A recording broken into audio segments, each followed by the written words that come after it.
नमो नमः।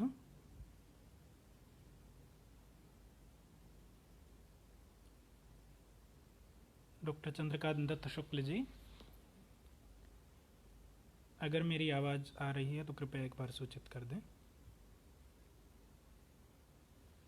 जी। ओम पावकानः सरस्वती वाजेभिर्वाजिनीवती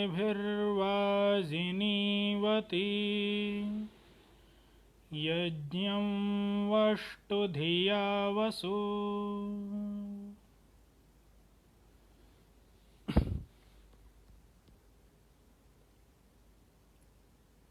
आप सभी को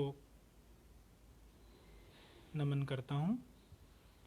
जो भी मित्र यहाँ भी जुड़ रहे हैं, बड़ी ही सुंदर चर्चा अभी डॉक्टर रचना जी कर रही थी और नई शिक्षा नीति का पूर्ण एक सामान्य स्वरूप, एक परिचयात्मक स्वरूप उन्होंने हमारे सामने रखा। आज शिक्षक दिवस है और मेरा सौभाग्य है कि शिक्षक दिवस पर आदरणीय चंद्रकांत जी ने एक सुअवसर उपस्थित कराया है कि मैं इस शिक्षक दिवस पर नई शिक्षा नीति, राष्ट्रीय शिक्षा नीति 2020 के संदर्भ में, उसके परिप्रेक्ष्य में गुरु शिष्य परंपरा पर चर्चा करूं। ये एक सुखद संयोग है कि शिक्षक दिवस के दिन हम ये चर्चा कर रहे हैं। ये चर्चा नई शिक्षा नीति के परिप्रेक्ष्य में है तो आधार नई शिक्षा नीति रहेगी, लेकिन जो विषय है वो उस प्राचीन हमारी गुरु शिष्य परंपरा क्या है और वह किस तरह से इस नई शिक्षा नीति में परिलक्षित हो रही है, उसकी झलक दिखाई दे रही है। और कैसे ये नई शिक्षा नीति उस गुरु शिष्य परंपरा के उस उद्देश्य को, उसके स्वरूप को प्रकट करती है, इन विषयों पर थोड़ी सी चर्चा करेंगे। इस विषय पर चर्चा हो उससे पहले थोड़ा सा ये समझना चाहिए कि नई शिक्षा नीति को, उसके प्रारूप को, उस योजना को अभी हमारे समक्ष रखा गया है। पहले योजना होती है, फिर क्रियान्वयन होता है। तो अभी क्रियान्वयन पक्ष पर हम चर्चा नहीं करेंगे। ये उस उद्देश्य को पूरा कर पाएगी या नहीं, ये जानना, ये कहना अभी बहुत जल्दबाजी होगी, बहुत शीघ्रता होगी। अभी हम बात करेंगे कि वह जो गुरु शिष्य परंपरा, हमारी स्थापित गुरु शिष्य परंपरा है, जो गुरु और शिष्य के संबंध हैं, और गुरु शिष्य संबंध के आधार पर एक शैक्षणिक वातावरण का एक स्वरूप, एक शैक्षणिक संस्था का जो स्वरूप होता है, वो इस नई शिक्षा नीति में कहां तक परिलक्षित हो रहा है, कहां तक हमारे सामने स्थापित किया गया है, कहां तक उसको हम देख पा रहे हैं इस नई शिक्षा नीति के आलोक में।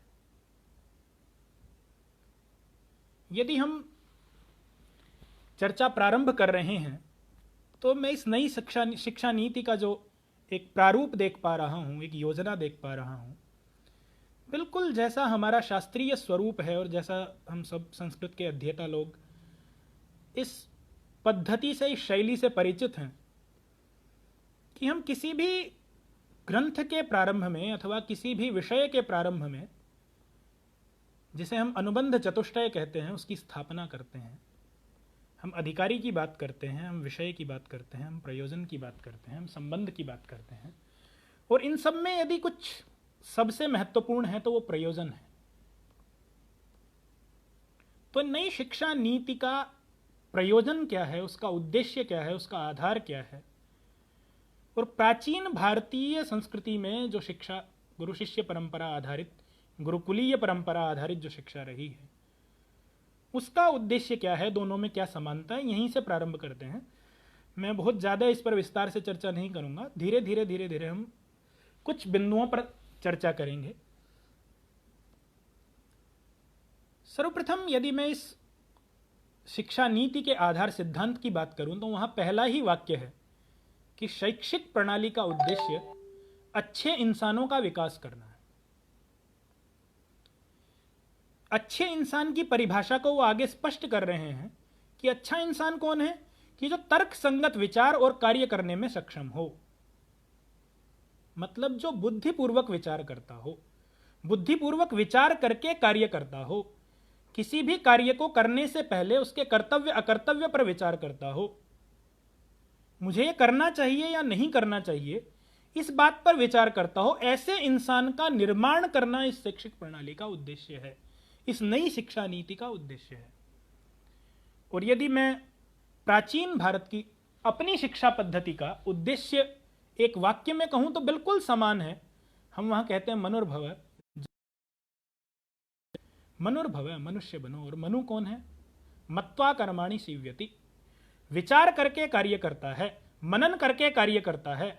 अभी तक की शैक्षणिक व्यवस्था का यदि हम आलोक करते हैं, उस पर दृष्टिपात करते हैं, तो यदि सबसे बड़ी कमी किसी चीज की थी, क्रियान्वित रूप में जो प्राचीन आपकी इससे पहली जो शिक्षा नीतियां थी उनका क्रियान्वयन धरातल पर जो दिखाई दे रहा था, उसमें सबसे बड़ा जो एक तरह से उसका माइनस पॉइंट था, एक भूल थी, एक चूक थी, वो यही थी कि शिक्षा का वर्तमान स्वरूप इंसान का निर्माण नहीं कर रहा था। शिक्षा का उद्देश्य इंसान का निर्माण करना नहीं था, व्यक्ति का निर्माण करना नहीं था, मनुष्य का निर्माण नहीं करना नहीं था। शिक्षा का उद्देश्य कहीं ना कहीं एक रोजगार, एक अर्थ उपार्जन करना, यही सीमित रह गया था। और इसी के उद्देश्य में वर्तमान समाज इस शिक्षा को देख रहा है। आज भी जितनी अभी जो सामाजिक पटलों पर, सोशल मीडिया पर जितनी भी चर्चाएं चल रही हैं, उसके केंद्र बिंदु में यदि कोई चीज है तो सिर्फ अर्थ केंद्रित व्यवस्था है। वहां सिर्फ यह देखा जा रहा है कि हम रोजगार उत्पन्न कर पा रहे हैं या नहीं, हम इस कोई भी डिग्री लेने के बाद हम किसी नौकरी में जा पा रहे हैं या नहीं, और नौकरी में भी हम सरकारी नौकरी तक सीमित हो गए हैं। तो ये जो व्यवस्था है, ये कहीं भी न हमारी प्राचीन पद्धति इस बात का विरोध करती है कि अर्थ उपार्जन नहीं करना चाहिए। अर्थ आवश्यकता है, अर्थ जीवन के संचालन के लिए आधारभूत आवश्यकता है, लेकिन उससे पहले जीवन होना चाहिए। सामान्य श्वास लेना जीवन नहीं है। जीवन वह है जिसका कोई उद्देश्य है, और वह उद्देश्य ही है कि वह इंसान ऐसा हो जिसमें करुणा हो, सहानुभूति हो, मानवीय गुण हो। यदि मानवीय गुण है तो मानव जीवन है, और यदि मानव जीवन है तभी उसे अर्थोपार्जन की आवश्यकता है उस जीवन को चलाने के लिए। तो मतलब प्राथमिक उद्देश्य है इंसान का निर्माण करना, जो इस शिक्षा नीति में ऐसा प्रारूप में उपस्थित किया गया है कि ऐसा ही उद्देश्य अब शिक्षा का होना चाहिए, और ऐसा ही उद्देश्य लेकर यह कार्य किया जाएगा। उसके बाद यदि हम विचार करें तो एक शैक्षणिक संस्था का भी यहां उद्देश्य स्थापित किया गया है कि वो जो वातावरण है जहां गुरु और शिष्य रहेंगे, जहां विद्यार्थी और अध्यापक रहेंगे, वो शैक्षणिक संस्था का वातावरण कैसा हो। तो वो शैक्षणिक संस्था का वातावरण जो ये नीति कहती है, शिक्षा नीति कहती है कि वह भेदभाव से रहित होना चाहिए, प्रत्येक छात्र का स्वागत होना चाहिए। ये बहुत आवश्यक है। और ये आवश्यक किस रूप में है?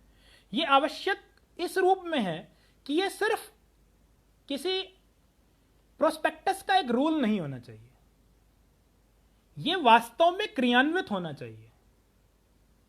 केवल प्रवेश देना, शिक्षा के अवसर उपस्थित कराना, यही तक भेदभाव सीमित नहीं है। वो भेदभाव जिन भावनाओं से उत्पन्न होता है, उन भावनाओं को समाप्त करना, उन कारणों को समाप्त करना, एक सामाजिक भेदभाव जिन कारणों से आ रहा है, उन कारणों को समाप्त करना ही शिक्षा का उद्देश्य है। जब शिक्षा इस उद्देश्य में सफल होगी कि वह मनुष्य को मनुष्य बने रहना सिखाएगी, जब वह यह सिखाएगी कि एक मानव के साथ मानव का कैसा व्यवहार हो, तब वास्तव में वह शिक्षा अपने उद्देश्य को प्राप्त करेगी। और यह जो शिक्षा नीति है, यह इस उद्देश्य की ओर बढ़ती दिखाई देती है, क्योंकि कम से कम यह अपने लक्ष्य में उस बात को रखती है कि हम एक ऐसे समाज का निर्माण करना हमारा उद्देश्य है।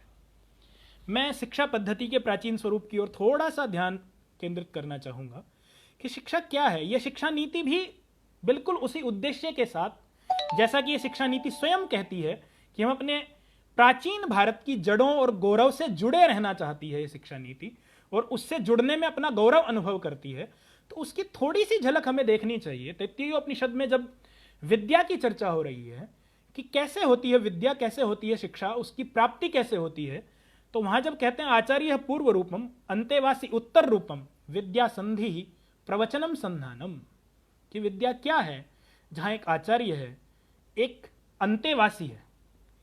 हम थोड़ा सा शब्दों पर यदि ध्यान दें, और यही बिल्कुल इस शिक्षा नीति में झलक रहा है, जैसा अभी हम थोड़ा सा चर्चा भी करेंगे, उन बिंदुओं की ओर ध्यान आकृष्ट भी करूंगा कि जहां जहां ये दिखाई देता है। जब कहा आचार्य पूर्व रूपम, आवश्यकता किसकी है? आवश्यकता किसी अध्यापक की नहीं है, किसी प्रवचनकर्ता की नहीं है। आवश्यकता किस चीज की है? आवश्यकता एक आचार्य की है। इनमें अंतर क्या है? तो आचार्य की बड़ी स्पष्ट परिभाषा, जिससे हम सब संभवतः संस्कृत के समस्त अध्येता जिससे परिचित हैं कि आचार्य कौन है, तो कहते हैं आचार्य है आचारम ग्राहयति, आचार को ग्रहण कराता है, आचरण को ग्रहण कराता है। और आचरण को ग्रहण कराना कभी भी प्रवचन से नहीं हो सकता है, किसी पाठ्यक्रम से नहीं हो सकता है, किसी पुस्तक में लिखने से नहीं हो सकता है। आचार का ग्रहण किस चीज से होता है? आचार का ग्रहण आचार से ही होता है। जिसे वेद कहता है स्वेन क्रतुना संवदेत, अपने कर्म से बोलो, अपने आचरण से बोलो, तो वो आचार्य, जो आचार्य इस विद्या का पूर्व रूप है, अर्थात उसकी आधार भूमि है, वो आचार्य जब अपने आचरण से आचार की शिक्षा देता है, अपने आचरण से आचार का ग्रहण कराता है, तब विद्या सफल होती है। अब यही बात ये शिक्षा नीति कह रही है।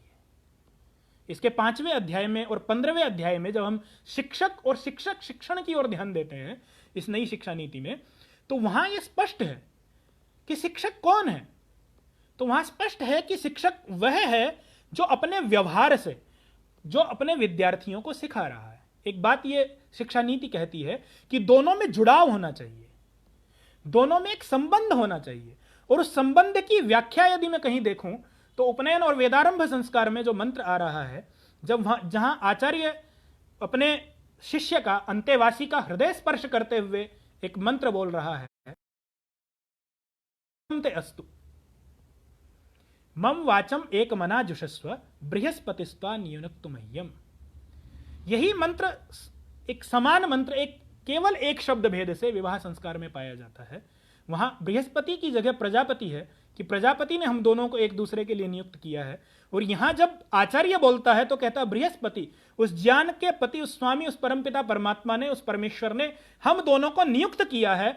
और हमारा संबंध कैसा होना चाहिए कि मम व्रतेते हृदयम दधामी, मैं अपने व्रत को, मैं अपने लक्ष्य को तुम्हारे हृदय में स्थापित करता हूं।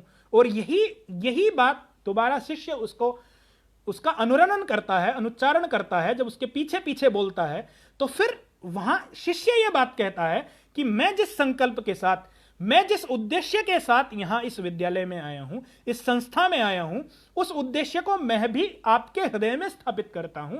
आज से हम एक दूसरे के उद्देश्य को जानते हैं। आज से विद्यार्थी यह जानता है कि आचार्य उसे क्या बनाना चाहता है, किस तरह निर्माण करना चाहता है, उसकी प्रविधि क्या है, उसका एक पूरे प्रक्रिया क्या है। और आचार्य यह जानता है कि शिष्य क्या बनना चाहता है। और ये दोनों जब आपस में एक दूसरे के व्रत के साथ जुड़ रहे हैं तो फिर कहते हैं मम वाचम एक मना जुषस्व, दोनों कहते हैं हमारी वाणी को हम दोनों एक दूसरे की बातों को एक मना जुषस्व, एक मन से सुनेंगे, एकाग्र होकर के सुनेंगे। जब आचार्य कोई बात कहेगा तो विद्यार्थी उसे ध्यानपूर्वक सुनेगा, उसका अधिगम करेगा, और जब विद्यार्थी कोई शंका उपस्थित करेगा, अपने मन की बात कहना चाहेगा, उस पर कोई संदेह शंका स्थापित करना चाहेगा, तो आचार्य भी उसको उतने ही ध्यान से सुनेगा। और यही आज की शिक्षण प्रविधि कहती है, यही ये शिक्षा नीति कहती है कि शिक्षा जो है वो द्विविध संवाद की प्रक्रिया है, दोनों तरफ से उसका संवाद हो रहा है, एक संवाद की प्रक्रिया है। वही बात जो तैत्तिरीय उपनिषद कह रही है कि आचार्य पूर्व रूप है तो अंतेवासी उत्तर रूप है, और जब दोनों मिलते हैं, जब दोनों की संधि होती है, जब दोनों का मिलाप होता है, तब जाकर के विद्या उत्पन्न होती है। लेकिन यहीं तक बात नहीं है। फिर कहते हैं प्रवचनम संधानम, विद्या प्राप्त करने के बाद उसका लक्ष्य के प्रति संधान करना है, उसे लक्ष्य तक पहुंचाना है, उस उद्देश्य तक पहुंचाना है जो शिक्षा का उद्देश्य है, जो कि यह शिक्षा नीति कह रही है कि अच्छा इंसान बनाना।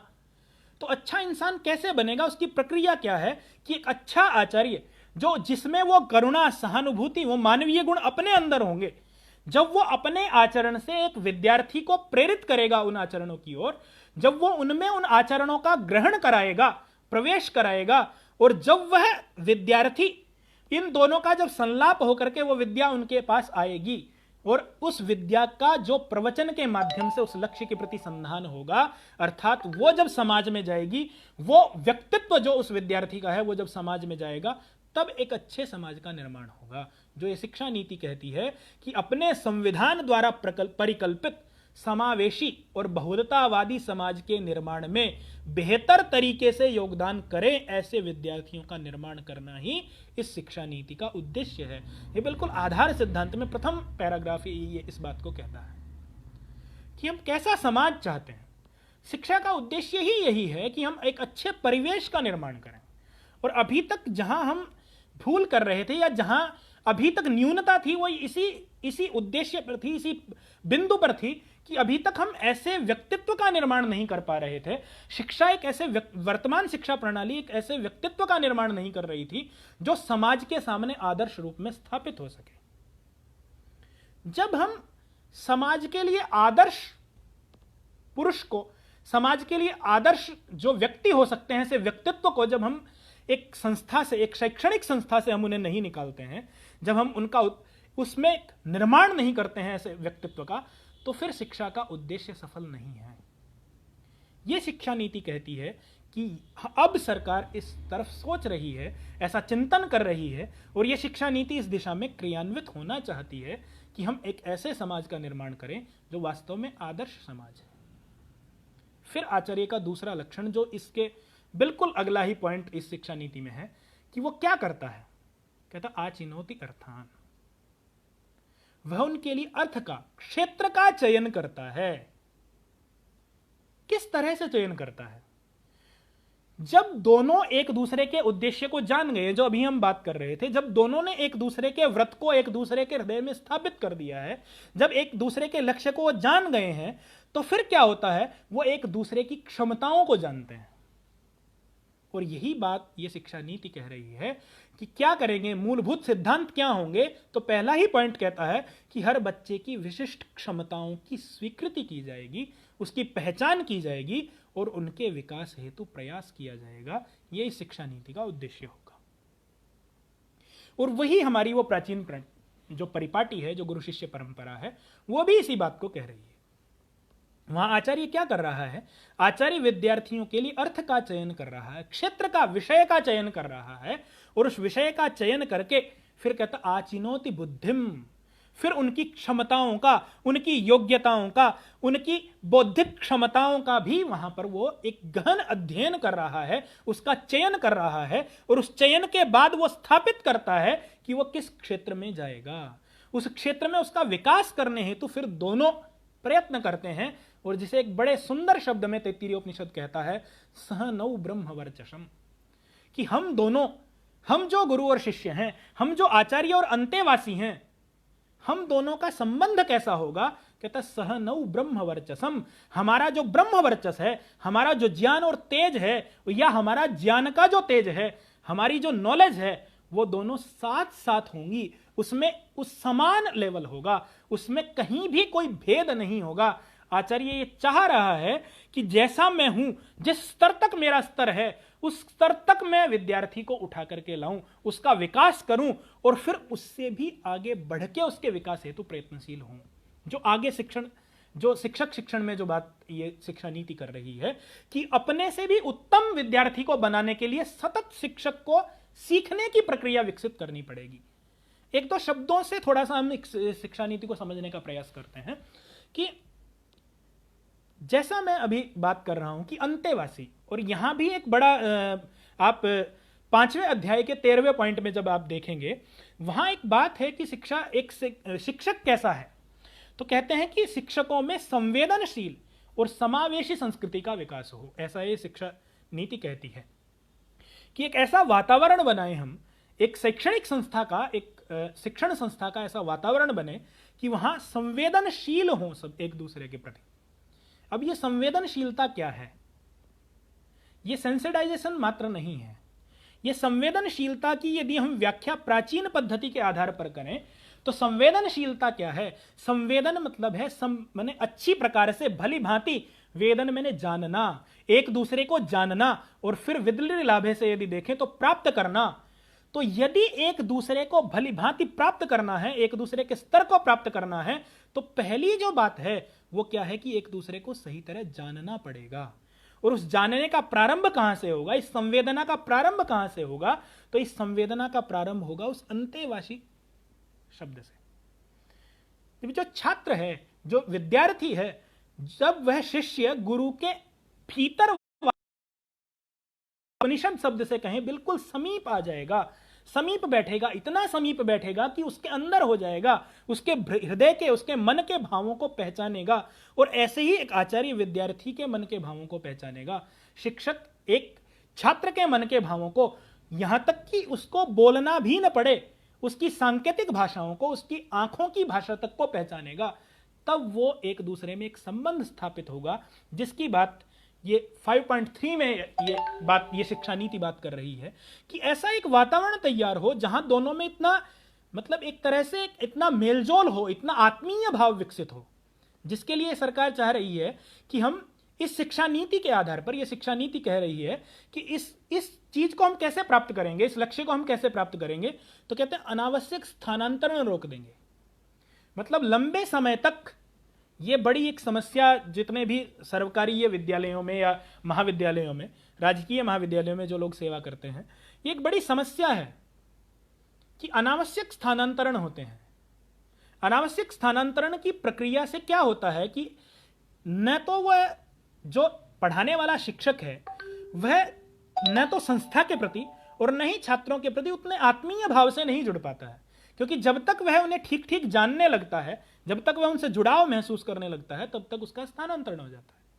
तो यह शिक्षा नीति कहती है कि उनमें लंबे समय तक एक आत्मीय भाव बढ़े, क्योंकि शिक्षा को के इस उद्देश्य की प्राप्ति के लिए, एक अच्छे समाज के निर्माण का जो उद्देश्य है शिक्षा का, इसकी प्राप्ति के लिए यह आवश्यक है कि गुरु और शिष्य का जो संबंध है वो बिल्कुल आत्मीय हो। और जब वो आत्मीय होगा तो वह आत्मीयता एक दूसरे में झलकेगी। तब शिक्षक के व्यक्तित्व का जो प्रभाव है, उसके आचरण का जो प्रभाव है, वह छात्रों में, अंतेवासियों में दिखाई देगा। वह तब दिखाई देगा जब दोनों एक दूसरे से जुड़ेंगे। और इसके लिए क्या करेंगे कि लंबे समय तक यह शिक्षा नीति कहती है कि हम अनावश्यक रूप से स्थानांतरण रोक देंगे, ताकि लंबे समय तक संपर्क में रहें। वो समाज, वो परिवेश, वो संस्था एक शिक्षक के साथ आत्मीय व्यवहार महसूस करे, उसका अनुभव करे, उसकी अनुभूति करे। वो अनुभूति फिर समाज में परिलक्षित होगी। यहां ये आत्मीयता हमारी जब परंपरा में हम देखते हैं तो इसका एक बड़ा सुंदर, इसकी एक उपमा हम देख पाते हैं इस आत्मीयता की। ये आत्मीयता में हम जब बात करते हैं तो जब उपनयन संस्कार का मंत्र है, जहां पे आचार्य कह रहा है कि आचार्य उपनीय मानो ब्रह्मचारिणम कृणुते गर्भमंतः तम रात्रिस्तिस्र उदरे बिभर्ति तम जातम द्रष्टुम अभिसंयन्ति देवाः। बस एक दो पॉइंट संक्षेप में कह के, मैं समझ रहा हूं समय बहुत हो रहा है और विस्तार से चर्चा, इस एक एक बिंदु पर बहुत विस्तृत चर्चा हो सकती है, क्योंकि प्रथम बार ऐसी अनुभूति है जो स्वयं यह शिक्षा नीति भी कहती है कि हम अपनी जो प्राचीन भारतीय परंपराओं में जो भी श्रेष्ठ बिंदु हैं, जो भी अच्छी परंपराएं हैं, जो भी उत्तम है, जो भी ग्राह्य है, उस सबको लेकर के हम पुनः उस आत्मीय भाव के साथ कहीं उसकी योजना को परिलक्षित होता देख पा रहे हैं, उसको प्रकट होता देख पा रहे हैं। तो एक आत्मीय भाव के साथ यदि हम इस शिक्षा नीति का अध्ययन करें और प्राचीनता के साथ यदि इसकी तुलना करते जाएं, तो एक एक बिंदु पर बहुत लंबा चिंतन किया जा सकता है, सोचा जा सकता है। और ये जब हम इस शिक्षा नीति का क्रियान्वयन हो, तो उसके क्रियान्वयन करते समय इन सुझावों को, इसी तरह की इन शिक्षा नीति की व्याख्या को यदि हम सरकार तक सूचित करें कि वो इसी रूप पे इसका क्रियान्वयन करे, तब वास्तव में इस उद्देश्य को प्राप्त करेगी। तो जहां हम बात कर रहे थे कि ये बड़ी सुंदर उपमा हमारी प्राचीन परंपरा में आई है कि गुरु और शिष्य का संबंध क्या है। तो गुरु और शिष्य का संबंध है कि गुरु शिष्य को ऐसे गर्भ में धारण करता है जैसे माता अपने बच्चे को गर्भ में धारण करती है। वो 9 महीने तक धारण करती है, लेकिन यहां कहा कि 3 रात्रि तक धारण करता है। अब ये 3 रात्रि मैं उस डिटेल में नहीं जाऊंगा, सब संस्कृत साहित्य से जो भी सामान्य रूप से परिचित हैं वो उन 3 रात्रियों को जानते हैं। वो ब्रह्मचर्य की 3 अवस्थाएं, जो एक वसु ब्रह्मचारी, एक रुद्र ब्रह्मचारी और एक आदित्य ब्रह्मचारी तक जाती है। उन अलग अलग शिक्षा, वो पूर्ण संपूर्ण व्यक्तित्व विकास जिसकी शिक्षा नीति बात कर रही है, उस संपूर्ण शिक्षा व्यक्तित्व विकास वो कैसे झलकेगा। तो एक अंतिम जो इस मंत्र का चरण है जो कहता है कि तम जातम द्रष्टुम अभिसंयन्ति देवाः, कि ऐसा विद्यार्थी जो शिक्षक के साथ इतने आत्मीय भाव में रहा हो कि उसके गर्भ में मानो रहा हो और उसके अंतर और बाह्य समग्र ज्ञान का, समग्र व्यवहार का कोष जिसने अपने अंदर धारण कर लिया हो, जैसे माता के एक एक व्यवहार का, एक एक क्रियाकलाप का, खान पान का, उसके जितने भी विचार हैं या जो भी उसकी शारीरिक सौष्ठव है, उन सारी चीजों का जैसा संतान पर व्यवहार होता है, संतान पर उसका प्रभाव होता है, वैसा ही जो शिष्य ग्रहण कर लेता है। तो कहते तम जातम दृष्टुम अभिसंयन्ति देवाः, उस उत्पन्न हुए आदित्य ब्रह्मचारी को, उस सूर्य के समान तेजस्वी विद्यार्थी को देखने के लिए समाज इकट्ठा आता है, समाज उसे देखना चाहता है, मतलब वो समाज में एक आदर्श उपस्थित करता है। तो जो ये शिक्षा नीति कहती है कि समाज के लिए आदर्श व्यक्तित्व का निर्माण करना है, तो वो आदर्श व्यक्तित्व का निर्माण तभी हो सकता है जब एक आत्मीय भाव के साथ दोनों रहें। और शिक्षा के इस उद्देश्य को जो इस शिक्षा नीति में परिलक्षित हो रहा है, वो उद्देश्य हम स्थापित करने की, उस उद्देश्य को प्राप्त करने की यदि हम प्रयास करें और उसके क्रियान्वयन में इन चीजों का ध्यान रखें।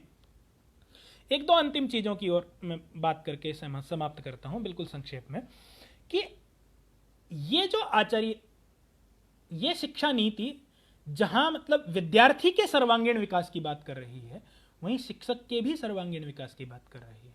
क्योंकि शिक्षक शब्द ही वास्तव में अपने आप में कह रहा है, शिक्षक का अर्थ सिखाने वाला नहीं है, शिक्षक का अर्थ है सीखने वाला, जो सतत सीखता रहता है, जो अपने ज्ञान की अभिवृद्धि करता रहता है और उस ज्ञान को ही विद्यार्थियों में संप्रेषित करता रहता है, वह शिक्षक है। वह शिक्षक जो स्वयं सीखता है, ऐसा ही शिक्षक अध्यापक हो सकता है। मतलब बिल्कुल गंभीर रूप से इन गतो गति करता है, विषय में प्रवेश करता है, और यदि प्रेरणा अर्थ में देखें, निच प्रत्यय हुआ है, तो उस विषय के अंदर प्रेरित करता है। विद्यार्थी को किसी भी विषय में गहनता से प्रविष्ट करा सकता है। कब करा सकता है? जब वह स्वयं शिक्षक है, मतलब वह स्वयं सीख रहा है। यदि वह सतत सीख रहा है, तभी वह अध्यापक हो सकता है, तभी वह दूसरों को विषय में गहनता से प्रवेश करा सकता है। और यदि वह अध्यापक है, यदि वह विषय में गहनता से प्रवेश करा रहा है, तो जैसे जैसे गहनता बढ़ती जाएगी, जैसे जैसे गंभीरता बढ़ती जाएगी, वैसे वैसे क्या होगा? वैसे वैसे जटिलता बढ़ती जाएगी, मन में अनेक शंकाएं उठेंगी, अंदर एक अंधकार पैदा होने लगेगा। और उस अंधकार को वह शिक्षक जो सतत सीख रहा है, वह शिक्षक गुरु बनके उस अंधकार को नष्ट करेगा, और गुरु बनके उस अज्ञान के अंधकार को मिटाएगा। और उस अज्ञान के अंधकार को मिटाने के बाद वह आचार्य बनेगा। अज्ञान के अंधकार को मिटा करके गुरु होने के बाद जो अंतिम जो अवस्था आएगी, वो आचार्य की होगी। अर्थात केवल वह पाठ्यक्रम के ज्ञान को स्थापित नहीं करेगा, वह फिर अपने आचार के ज्ञान को स्थापित करेगा, आचरण के ज्ञान को स्थापित करेगा। वही बात जिसकी बात ये शिक्षा नीति कर रही है कि हम कैसा एक शैक्षणिक संस्थाओं का कैसा वातावरण चाहते हैं। तो कहते हैं कि जहां सिर्फ पाठ्यक्रम, एक रटंत विद्या नहीं है, अधिगम की प्रक्रिया सिर्फ रटंत नहीं है, अवधारणात्मक पद्धति है कि हम कितना सिखा पा रहे हैं, बच्चा उसमें से कितनी कल्पना कर पा रहा है और उस कल्पना का उसके जीवन में क्या आचरण में कहां तक जा रही है। वही बिल्कुल जो महाभाष्य में शिक्षण की प्रक्रिया है कि आगम काल, स्वाध्याय काल, प्रवचन काल और अंत में व्यवहार काल तक विद्या जाए, बिल्कुल उसी शास्त्रीय पद्धति को यह शिक्षा नीति स्थापित कर रही है कि बिल्कुल वैसा ही एक उद्देश्य लेकर के हम चले हैं कि जहां बिल्कुल पठन पाठन बिल्कुल नई पद्धतियों के साथ एकदम से आगम काल जो होगा, जो सीखने का काल होगा, शिक्षण का अधिगम का काल होगा, वो बिल्कुल एकदम से परफेक्ट होगा। उसमें नई नई तकनीकों का हम विकास करेंगे। उस तकनीकियों के विकास के बाद हम क्या करेंगे कि तर्क संगत विचार करने की क्षमता को उत्पन्न करेंगे। मतलब उस पर हम चिंतन मनन का कार्य करेंगे, यानी स्वाध्याय का कार्य करेंगे। हम स्वयं अध्ययन की प्रवृत्ति को विकसित करेंगे और उसके बाद क्या करेंगे, फिर कहते हैं उसका प्रवचन करना सिखाएंगे, उसका समाज में रचनात्मकता के रूप में उसे स्थापित करेंगे। और फिर कहते हैं व्यवहार काल, जो ये शिक्षा नीति कहती है कि कैसी हो शिक्षा नीति जिसमें करुणा, सहानुभूति, साहस, लचीलापन, वैज्ञानिक चिंतन और रचनात्मक कल्पना शक्ति और नैतिक मूल्य और आधार जिसके अंदर स्थापित हों। मतलब बिल्कुल व्यवहार काल तक जाइए, प्रारंभ करिए आगम काल से और बिल्कुल व्यवहार काल तक चले जाइए। ऐसी शिक्षा पद्धति का हम विकास करेंगे तो वह शिक्षा पद्धति सिर्फ पुस्तकों को पढ़ाने से नहीं आ सकती है। इन गुणों का विकास सिर्फ पुस्तकें पढ़ाने से नहीं हो सकता है। इसलिए शिक्षा पद्धति कहती है कि ऐसे वातावरण का निर्माण हम करेंगे। जो वातावरण क्या करेगा, जो वातावरण विद्यार्थियों का समग्र विकास करेगा, जिसमें खेल के मैदान में भी शिक्षण चल रहा होगा, जिसमें अगर कोई कहानी सुनाई जा रही है तो भी शिक्षण चल रहा होगा। और जोड़ते चले जाइए कि पंचतंत्र की शिक्षण पद्धति भी इसमें आएगी, उपनिषदों की शिक्षण पद्धति भी आएगी, मतलब संवादात्मक शैली भी आएगी, इसमें हम कहानियों की शैली भी आएगी जो हमारे यहाँ पंचतंत्र की परिपाटी में उपलक्षित हो रही है। और फिर प्रत्येक छात्र का स्वागत होगा। याद करिए सत्यकाम जाबाली कि कैसे उपनिषदों का वो काल जहां पे कोई भेदभाव नहीं है, कोई ये पूछता नहीं है कि विद्या लेने वाला कौन है, बस उसके अंदर उन गुणों का आधान होना चाहिए। वो कुटिल नहीं होना चाहिए, वो बड़ों का सम्मान करने वाला होना चाहिए। मतलब मानवीय गुणों की आधारशिला उसके अंदर है। तो वो किस कुल में पैदा हुआ है, कैसी आर्थिक स्थिति से संबंध रखता है, कैसा उसकी शारीरिक क्षमता कैसी है, इन सारी चीजों को दरकिनार करते हुए उसका स्वागत है, शैक्षणिक जगत में उसका स्वागत है। क्योंकि उसके कौशल का विकास करना, उसकी क्षमताओं की अभिवृद्धि करना तो हम शिक्षकों का कार्य है। हम उसकी शारीरिक क्षमताओं की वृद्धि करेंगे, हम उसकी बौद्धिक क्षमताओं की अभिवृद्धि करेंगे, हम उसकी जो ज्ञान की क्षमता है, जो कल्पनाशीलता है, जो विचार शक्ति है और जो उसकी व्यवहार शक्ति है, इन सबका हम एक संपूर्ण समग्र विकास करेंगे और ऐसा वातावरण तैयार करेंगे। ऐसा वातावरण तैयार करने के लिए जो सबसे जरूरी बात है, जो सबसे आवश्यक बात है, वो यह है कि पहले हमें शिक्षक बनना पड़ेगा। जो गुण हम वहां चाहते हैं, जिन गुणों का आधान हम वहां चाहते हैं, वो गुण पहले हमारे अंदर होने चाहिए। और वही बात जो उपनिषदों के ही उस उपदेश से मैं समाप्त करना चाहूंगा कि यान्यस्माकं सुचरितानि तानि त्वयोपास्यानि नो इतराणि का भाव यदि शिक्षक में नहीं आएगा, यदि वो अपनी भूल को स्वीकार करना नहीं सीखेगा, तो ये शिक्षा नीति अथवा शिक्षा का उद्देश्य सफल नहीं हो सकता है। हम शिक्षक हैं और हम सर्वज्ञ नहीं है, ये बात हमें ध्यान रखनी चाहिए। होता क्या है कि बच्चे की जब कोई शंका आती है और जिसका उत्तर देने में हम समर्थ नहीं हो पा रहे हैं, तो प्रायः देखा जाता है कि शिक्षक उसे किसी न किसी रूप में उत्तर देने की कोशिश करता है, प्रयत्न करता है, सिर्फ ये अनुभूति कराने के लिए, सिर्फ इस मिथ्याभिमान को संतुष्ट करने के लिए कि मैं जानता हूं। लेकिन ये सबसे गलत पद्धति है, ये एक श्रेष्ठ पद्धति नहीं है, ये हीन पद्धति है। क्योंकि यदि हम स्वीकार नहीं करेंगे, यदि शिक्षक स्वीकार नहीं करेगा कि मैं इस विषय को नहीं जानता हूं, मैं इस विषय को समझ के पढ़ के मैं इसको कल परसों या जब भी मैं इसे समझ पाऊंगा तब मैं आपको बताऊंगा, या मैं ऐसे योग्य व्यक्ति के पास आपको भेजूंगा जो इसे, बिल्कुल हमारी जो प्राचीन परंपरा है कि जहां गुरु वशिष्ठ ये नहीं कहते कि मैं पूर्ण हूं, वो दिव्य अस्त्र शस्त्रों के ज्ञान के लिए राम को विश्वामित्र के पास भेजते हैं, अन्य आचार्यों के पास भेजते हैं, अन्य ऋषियों के पास भेजते हैं, क्योंकि ज्ञान एक शिक्षण जो है वो सतत प्रक्रिया है, हम निरंतर सीख रहे हैं। तो कौन पूर्ण है? पूर्ण तो सिर्फ परमात्मा है। तो फिर हमें ये स्वीकार करना पड़ेगा, जो ये बात ये शिक्षा नीति 15वें अध्याय में कह रही है कि शिक्षक को सतत अपना विकास करना पड़ेगा ताकि वो शिक्षक से बढ़कर अध्यापक बने, ज्ञान के गहनतम क्षेत्र में प्रवेश करे, उसके बाद वो गुरु बने, अज्ञान की समाप्ति करे, और उसके बाद वो अपने आचरण से, अपने व्यवहार से समाज के व्यवहार को बदले, मतलब आचार्य की पदवी को प्राप्त करे। यही ये शिक्षा नीति कहती है और यही हमारी गुरु शिष्य परंपरा कहती है। बिल्कुल ये शिक्षा नीति यदि वास्तव में धरातल पर क्रियान्वित हो, और ऐसी हमारी सदिच्छा है और ऐसी प्रार्थना भी है कि ये पूर्ण रूप में अपने इसी रूप में समाज के सामने, इस शैक्षणिक जगत के सामने आए। समय लगेगा, परिकल्पनाएं अभी बढ़ती जाएंगी, बहुत सारे संवाद होंगे, परिचर्चाएं होंगी, लेकिन हमें ये इसी रूप में रहे, इसके लिए हम संस्कृतज्ञों को, जो इस परंपरा को जानते हैं, इन उद्देश्यों को जानते हैं, हमारा एक नैतिक दायित्व है कि हमें इस उद्देश्य की पूर्ति के लिए सतत प्रयास करना चाहिए। हमें प्रयत्न करना चाहिए कि सरकार उसी उद्देश्य के रूप में, जो उद्देश्य लेकर के चली है, उसी रूप में से धरातल पर भी लेकर के आए। तो ये हमारा भी एक नैतिक दायित्व है कि हम उस दिशा में प्रयत्न करें, हम ऐसा अपने गुणों से समाज का ऐसा निर्माण करने का प्रयत्न करें। तो इन्हीं भावनाओं के साथ मैं इस वक्तव्य को विराम करूंगा, और बड़ा ही सभी से चर्चा करके इस संकट के समय में इन माध्यमों से, जो नवीनतम माध्यम, ये भी शिक्षण की एक प्रविधि है कि हम सीख रहे हैं नवीन माध्यमों का उपयोग करना, और इन माध्यमों से जुड़ाव है, ये कहीं ना कहीं बस एक ही इसमें यदि न्यूनता दिखाई देती है तो वो ये है कि यहाँ संवाद एक पक्षीय हो जाता है।